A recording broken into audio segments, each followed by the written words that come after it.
Good evening. Welcome to the latest edition of the Storm Report. We are presented by the pharmacy in Bennington and in Manchester, GC Tractor, Bennington Rescue Squad, the Kingsbread, and Ramontos and North Adams. Today's guests are Tom Torrisi and Tighe Stratton. Welcome, guys. How y'all doing? Good. How are you, Chris? Good. So I don't think Tighe. Great. How you doing, Chris? Good. So you can hear me now? I can hear you. Okay, you're good? Okay. So I want to have you guys on for a few reasons. One, I wanted Tom to kind of tell the story about the NEFL as far as how it started and what the plans are for the league going forward this season due to the virus. And secondly, I want to have Tighe on to celebrate, maybe reminisce, and kind of tell the story of how the Storm got started 15 years ago. So, Tom, I'll start with you. Just kind of give everyone a rough outline of what the league is and what it's about. Well, really what we are is, it's commonly referred to for years. The moniker has been a semi-pro league, right? And back in the 50s and 60s, early 70s, guys would get a few bucks to play. We certainly aren't that. We're a men's adult tackle recreational football league, and we started in 1994, so that's 28 years now. And we just started the league to give guys an opportunity to keep playing tackle football in a controlled, organized, and structured environment after they were done high school and college. And we're the only league in the country that's recognized by the NCAA as a true men's adult amateur football league, so guys don't lose their status. Many times kids will get out of high school and they'll go to a community college, a junior college that doesn't have a football program, and they'll play a year or two here, and then they'll want to go to a 4-year college to keep playing, Division I, AA, 2, Division III, and certainly in the NEFL, the kids won't lose their college eligibility.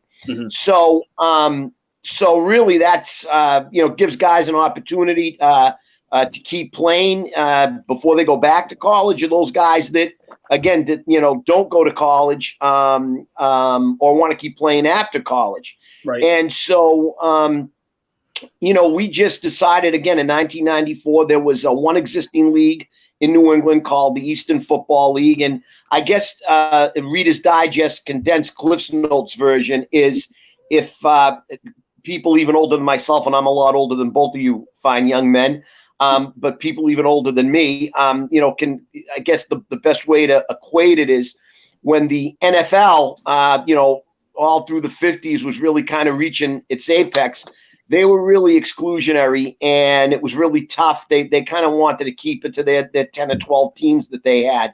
Well, it was the same thing right back in the early 90s with the Eastern Football League. They were happy with the 8 or 10 teams they had, and there were those of us that, and I had played in that league. It was a great league, but there were more and more guys wanting to play this level of football, and the league was basically really exclusionary as to who they were letting in. So much like when 1960 rolled around, right, when the AFL merged, that's kind of what we did. There was a need for another league and more teams from different areas of, at that time, primarily just Massachusetts, northern Massachusetts and southern New Hampshire, of teams that, guys wanted to play, and the need for teams. And then, lo and behold, here we are 27, 28 years later, we've, grown to the, largest league of this type in the country. And, the 4 or 5 remaining teams, the EFL, 4 of them now are over here. There's no more Eastern Football League. And, that kind of took us to where we are, where we are present day.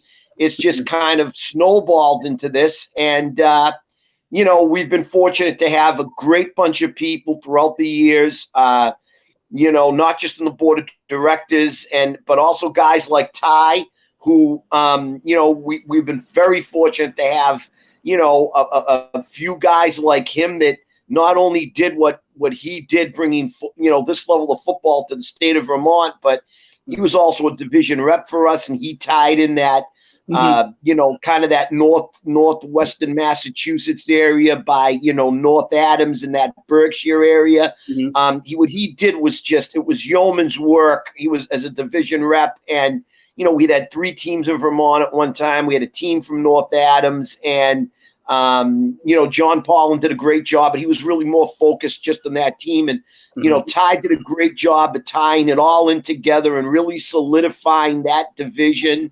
And then we've been fortunate again to have other guys like him throughout New England, Connecticut, Rhode Island, New Hampshire, that all kind of really have just a bright guys, really good athletes, but also bright guys that get the bigger picture. Like, okay, somebody's got to organize this. So that's really, in a nutshell. And again, I'm condensing it really down for the format, but in a nutshell, that's kind of what got us to where we are today, all these years, almost 3 decades later.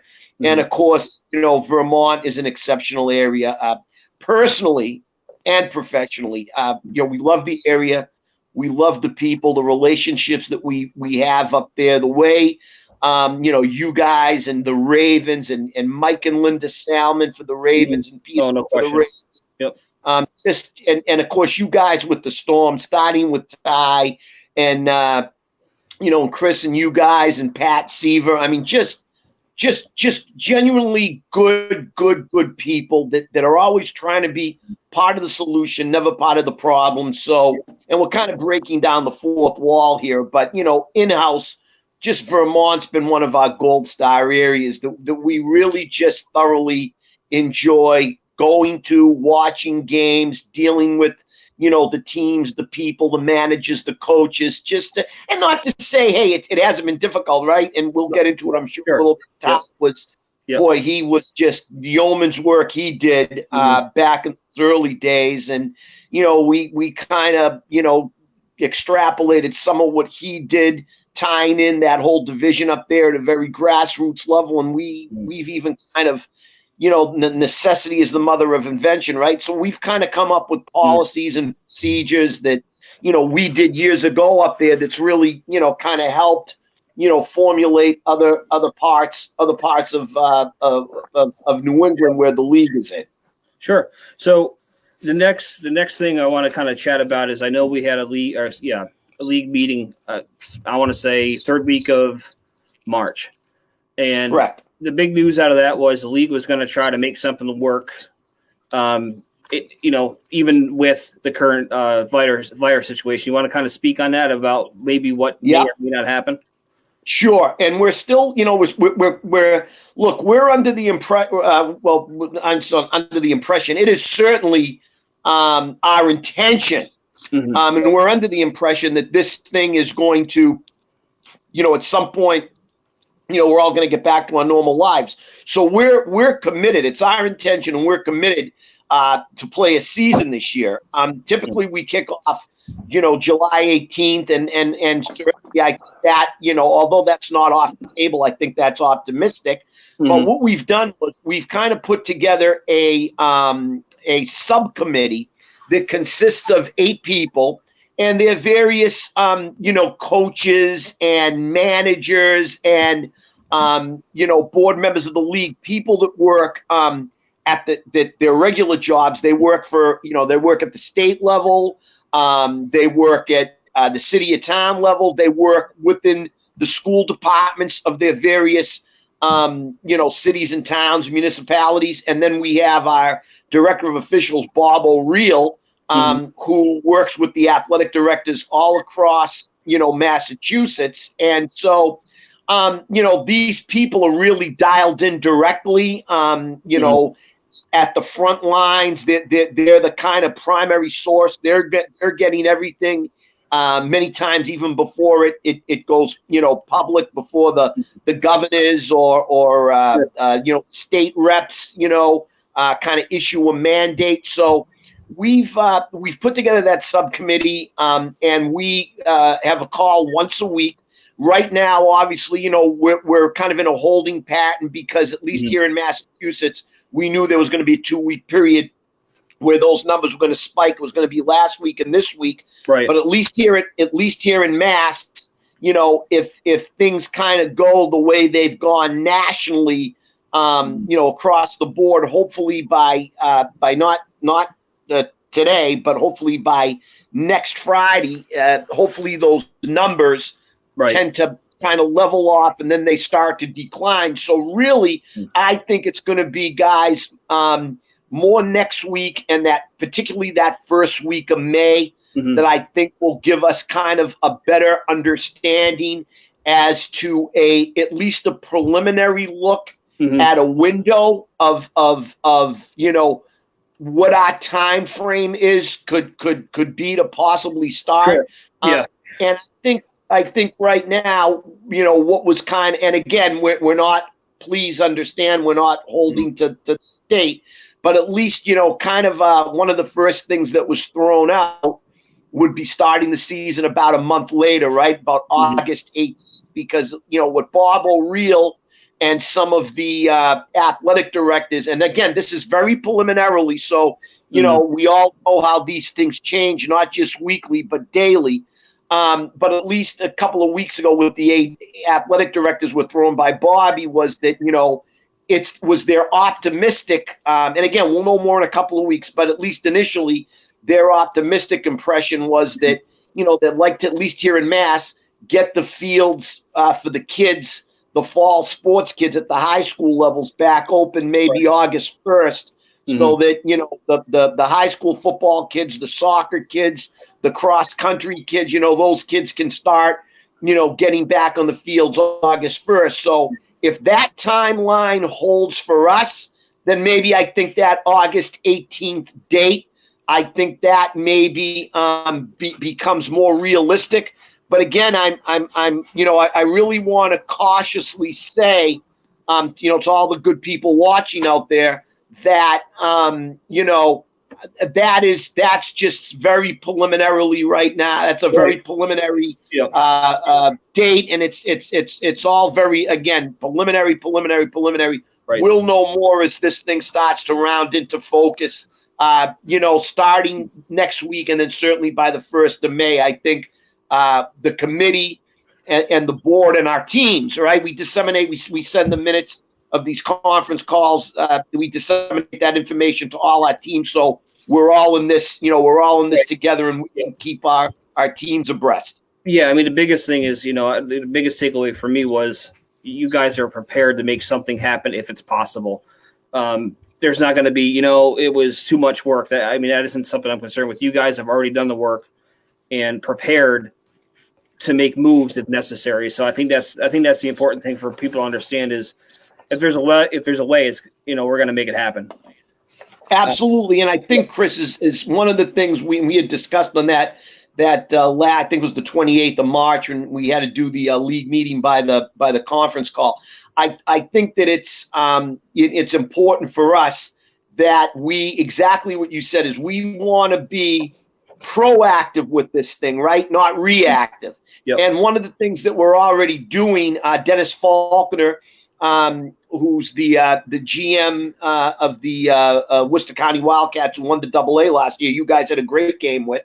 Dennis works at the state level. He's a social services worker, so he's very connected and he's very kind of dialed in. Sure. And I had a discussion, like what can the committee do really over this next week and a half until we really start to see what these numbers. Hopefully, again, they follow what happened nationally, they level off and then drop. But one of the things we're going to talk about on this coming Tuesday, the phone call with the subcommittee is, maybe what we start to do is, right, we know at some point in time this thing is, we're all going to get back to some semblance of a normal life. But what we can do now is, we're going to encourage team to talk to their trainers, their EMTs, and, the athletic directors. What are some of the things that we can do, right, as an organization for the players, the coaches, the spectators, as we get the preliminary okay to start getting back on the field? What are some additional measures that we can put in place as we start to move forward and you guys getting back on the field and the league then becoming, operational as far as, our actual on-field activities go. Right. And I thought Dennis was brilliant idea to say, look, we can, and also for our game officials, the game officials want to know, hey, look, how is it going to affect us? How, is there any additional things that you guys are going to do to help, as much as we can within the guidelines, protect everybody's well-being once we get started. So kind of, again, breaking down the fourth wall, Anthony Morganti, our vice president, hasn't really sent out the agenda yet for the call on Tuesday. Mm-hmm. But him and I discussed that at length yesterday. So I think, rather than kind of get on the call and say, okay, no news, ladies and gentlemen, we can get on the call and say, okay, well,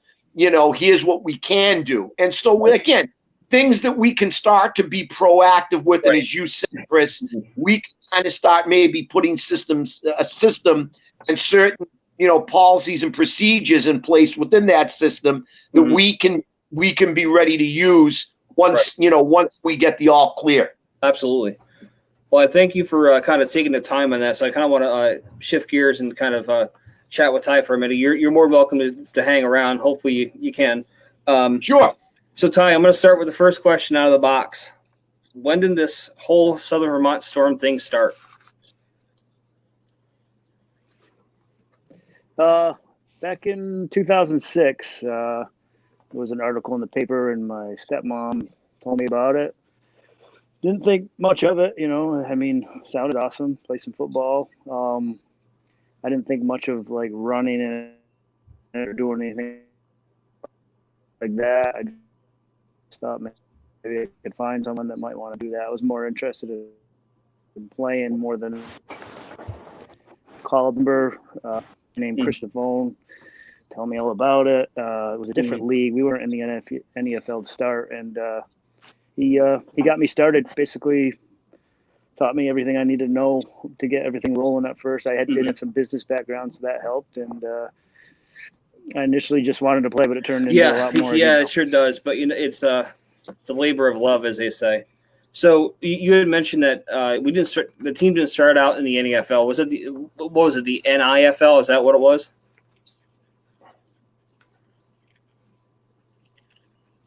Yeah, I believe so. Yeah, it's been a couple I can't years. remember. Somebody asked me the other day, and I was like, yeah, that's where we got our start. There was only like 6 teams, and we made it to the playoffs and got eliminated, but it was a lot of fun. First year was definitely interesting.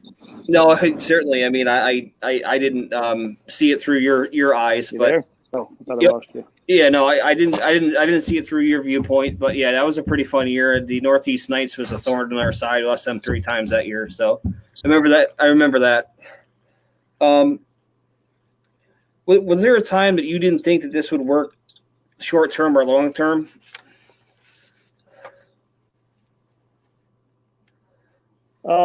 Yeah, if I think I heard your question right, was there a time I didn't think it was going to work? We went out on a limit of prayer base in the beginning. My friend Mike Thorpe and I, who helped me get this thing rolling and created it, he created a website and flyers, all this stuff. We made it look like we had a team before we had a team. Yep. Schedules. We only had about really 20 solid football players, I think, when we first started rolling, and we just believed that it would happen. And I had a lot of good buddies that I grew up with, I recruited, that were interested in playing, and I was fortunate to have enough people believe in me that we could make it happen, and here we are today. Yeah, it's quite amazing what you guys have been able to do right out of the gate. I mean, we're a winning football team right from the get-go. You didn't have the crutch of a social media platform like it was or it is today with Facebook. How did you exactly recruit? Did you just kind of have to talk to people when you ran into them, basically? I mean, not to sound we're in the dark ages. Yeah, well, yeah, right. No, I just knew a lot of people back then. I was in my mid to late 20s at the time. I was still young. I had a lot of people that were still playing flag football. My buddies and I were still getting together on the weekends and playing tackle football with no pads. We had a pretty good crowd for that to start off. And a lot of players came out of that day. We used to do it every weekend. And I was still going out and having a good time. So I was able to recruit at different bars. I would go to gyms. I would travel over in New York. Back then we could go into Massachusetts before they got some teams over there. And I basically did all of it just kind of on foot, talking to people, calling people. Somebody knows somebody, and it was a lot different. You couldn't send out one message and everybody gets it back then. I had to call everybody individually. Well, right, there was even a group tell them text about back practices. then. I had to call them about practice. Do this, bring this, do that. It was a lot different. I was able to experience a little bit of the social media towards the end of my time with the Storm, and definitely a very powerful tool for sure. Yeah. Do you remember the team we played? Excuse me. Do you remember the team that the Storm played? Very first game. Do you remember? It was far away. I know it was a big bus trip. Yeah, I know it was a lot of fun. I think it was a Maine team. It was in. I think I'm not 100% sure. Yeah, I don't remember the city, but it was the Warriors, and I remember. I think we was it okay. Yeah, I think we left at I want to say 4 a.m. maybe, and got home 3 a.m. or something. It was quite the event. It's something I won't ever forget. It was. Yeah, it was a great experience too. I remember, Yeah, it was. It's something I'll never forget. So early on, the team played in Manchester at Applejack Field. How did that all come together?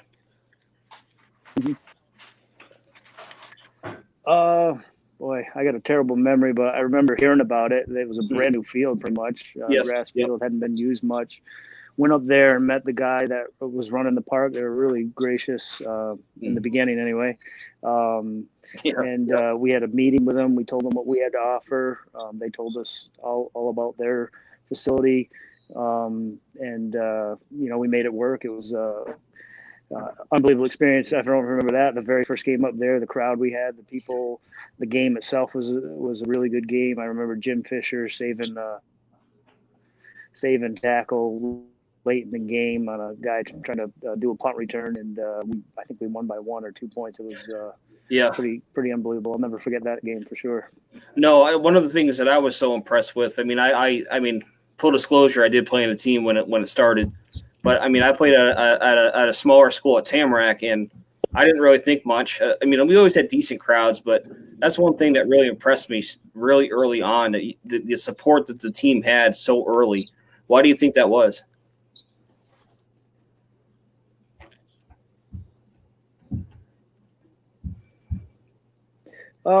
Well, I think a lot of it was this whole new thing, semi-pro football. What's it all about? Our crowds did go down quite a bit, especially when we got to the third and fourth games of the season. I don't think it was lack of quality play. I think, in the beginning it was more like, what's this all about? What do we got here? We were just really fortunate. I think there was probably 1,100 people there easily, maybe even more. I don't know. Yeah. The place was like it is for the fireworks up there. Just very fortunate to have a lot of help, a lot of people supporting me. Because I played that day and I was running the team. Mike Thorpe, I can't say enough good things about him. He was a huge impact early to help this get off the ground with all the things he did. Well, there's no question. I can't even imagine trying to. I have my hands full, and I can't imagine trying to do all that and play. So my hat goes off to you. Throughout the history of the Storm, there's always been a level of youth camps or we host camps. Is that something that you always held really important? Yeah, definitely. Because actually, before I started playing, I was helping a friend of mine, Paul Redding, who played on the team, him and I coached a youth football team. And, I know growing up, some of my best memories of football was the youth years game. To build the local program up, getting kids playing football, getting them outside, because the one downfall about social media and technology is people tend not to want to go out and do as much. So that was certainly very important for us. Yeah, I think your work early on, kind of helps us to where we are today, because I think over the last 2-3 years, we're looking at second generation Storm players now. So I think your work early on has definitely taken us to where we want to be. A couple times during the team history, there was some tragedy that hit the team: the passing of Eddie and passing of Jesse. How hard was it to carry on? Was there ever a thought of giving up, or was it more of just trying to, support the families and just try to do the right thing? It was, we had a lot of support in the beginning. We tried to respect the family's wishes of what they wanted. I tried to reach out to them before, we did anything. We definitely raised some money for both families. After a while, I think both families decided to move on, and we did some fundraisers every year, but that's stopped now. But I still see at least one of the families not really in close contact with the other one.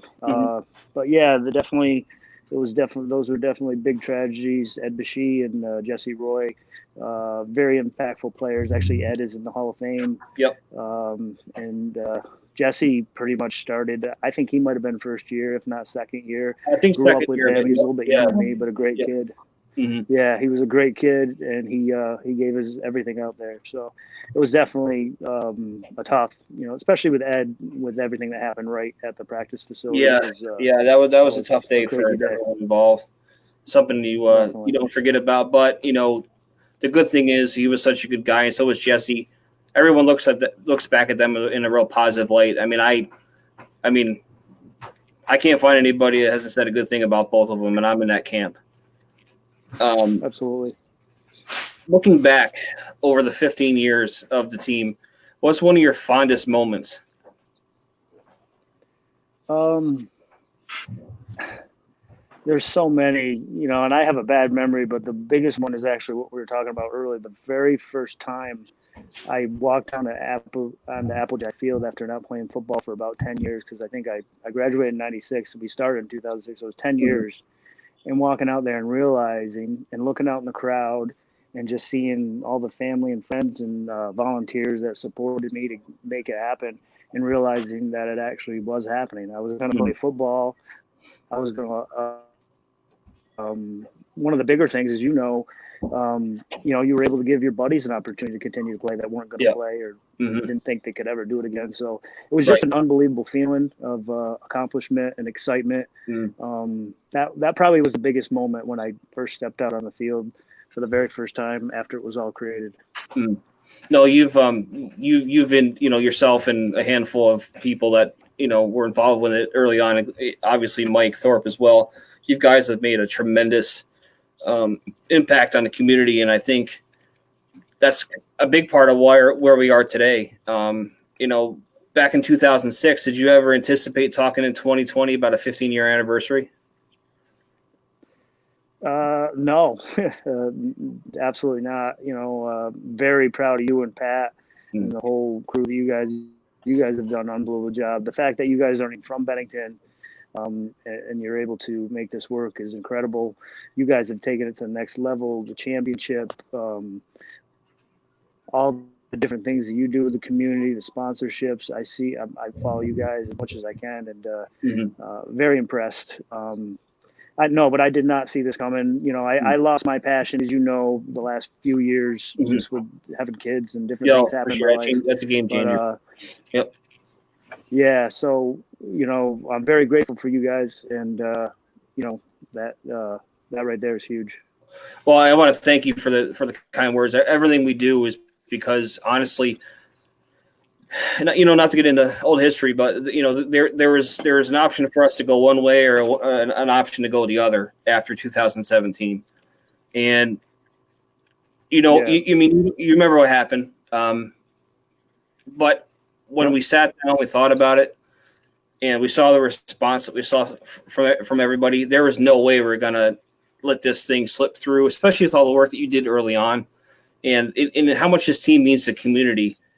You don't really realize it until you have people reaching out to you. It's like, what's going on? Like, you just assume that, it's really not a big deal, but at the end of the day, it really is. And that really comes down to all the work and the history and all the community involvement that we have over the years that you ultimately started. So I'm happy and proud to be able to continue that. So every time I see you, I say thank you for starting this.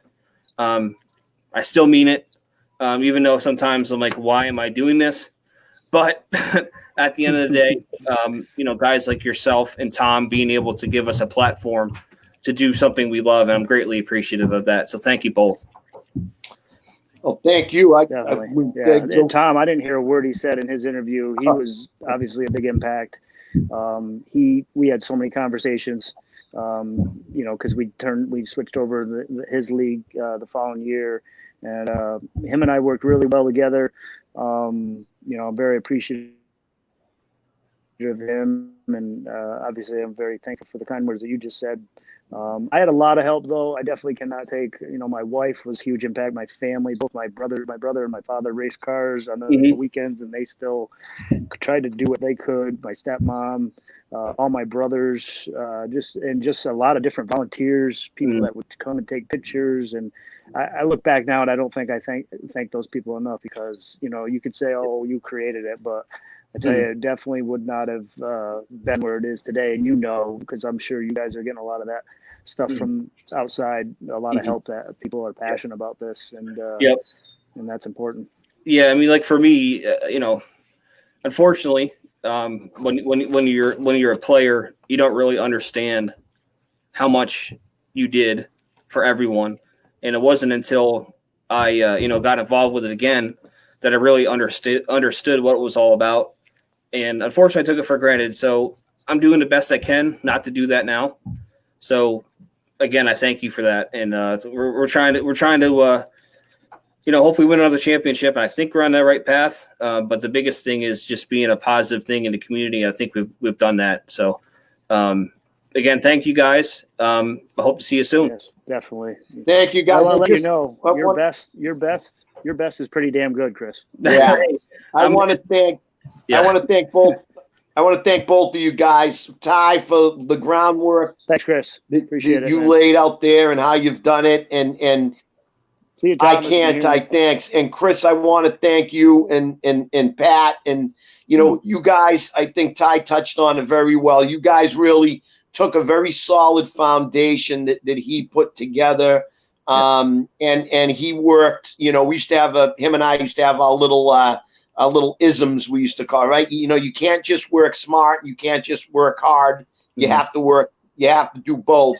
Yep. And I think what you guys have done with the social media, and I think a lot of the teams have followed suit. What you've done, I love what you guys have done with being the first to, on social media, put your signings with the picture, and now you see, across the league, everybody doing the same thing.